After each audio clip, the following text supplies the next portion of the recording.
Bedrock is one of the few unbreakable blocks in survival Minecraft, but there actually is a way to break it, and it's way easier than you think. In this video, I'll be showing you exactly how to do it. Of course, like and subscribe if you enjoy, and you can also join my Discord server linked in the description if you want to talk more with me and other fans of my channel. Now, before we get to actually breaking the bedrock, we gotta get to the right location. This means either getting on top of the nether roof, which is where most people want to break bedrock, or going to the bottom of the overworld and breaking it there. The purpose of breaking bedrock on the nether roof is just for easy access to that area, since it's literally a flat part of the nether without mobs that you can just run forever on. Insanely good for fast travel in the overworld, since 1 block traveled in the nether is 8 blocks traveled in the overworld. But for breaking bedrock in the overworld, there's not really a massive purpose, since you can't really build anything in the void. It's just sort of a cool thing you could show off, I guess. I would recommend doing this on the nether roof mainly. And by the way, unfortunately, in Bedrock Edition, you can't build on top of the nether roof, so there's not really a point in breaking bedrock in this version. Most bedrock breaking methods on Bedrock Edition usually get patched out super quickly after existing, so to my Bedrock Edition players, please don't be mad. Even if I showed you a method to break bedrock, chances are it won't work 2 weeks after the video is out. Anyways, to get on top of the nether roof is extremely simple. All you'll need is a pickaxe, some ender pearls, a couple ladders, and some blocks. Then just tower up to the very top of the nether and keep digging straight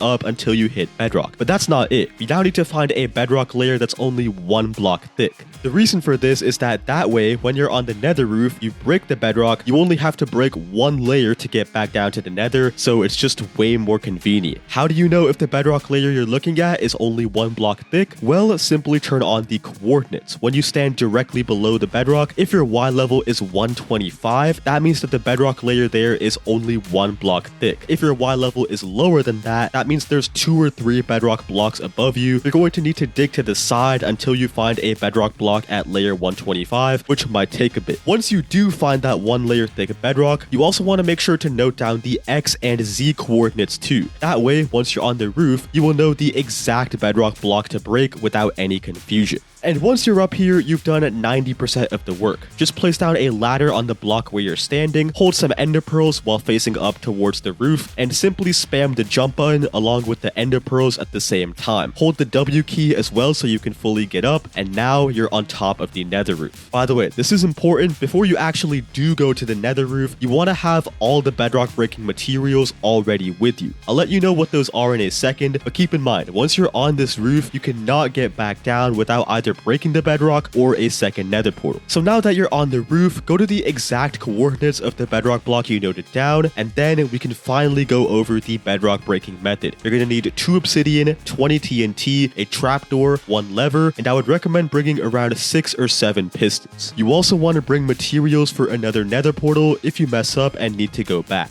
First, you want to place the piston on the bedrock block you marked the coordinates for, facing towards the side just like this. After that, you want to place 1 obsidian block directly behind the piston and 1 obsidian to the left of it too. So far we have this sort of pattern going on. Then, directly behind this obsidian block on the back of the piston, you want to count out 1 block from that and place 1 TNT block right here. So 1 block away from the obsidian just like this, and then to the left of that TNT block, place 1 more TNT. So this is what it should look like so far from the top.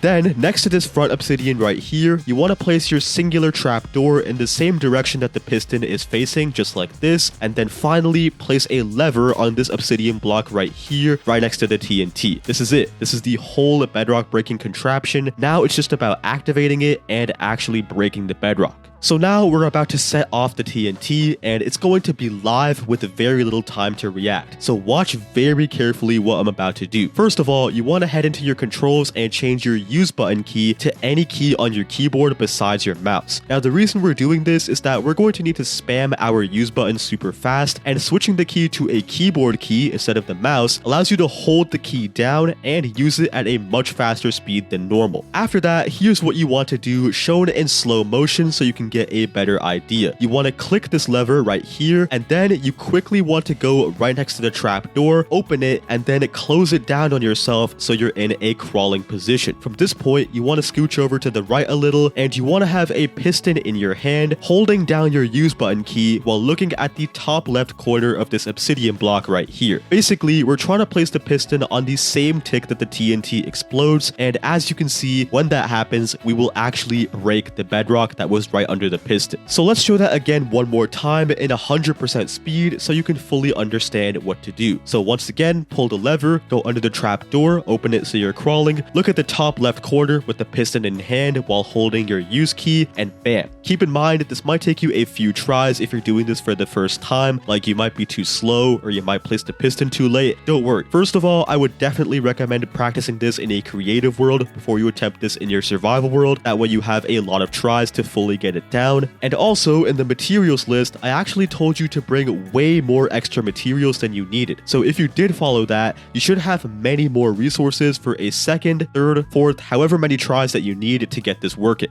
It's genuinely super easy once you get it though, and you can do it as many times as you want, breaking as many bedrock blocks as you want. Needless to say though, you now have instant access to the nether roof without needing to use an ender pearl or a second portal. If you guys did enjoy this video, then please consider dropping a like and a sub, and as always, I will see you in the next one. Goodbye.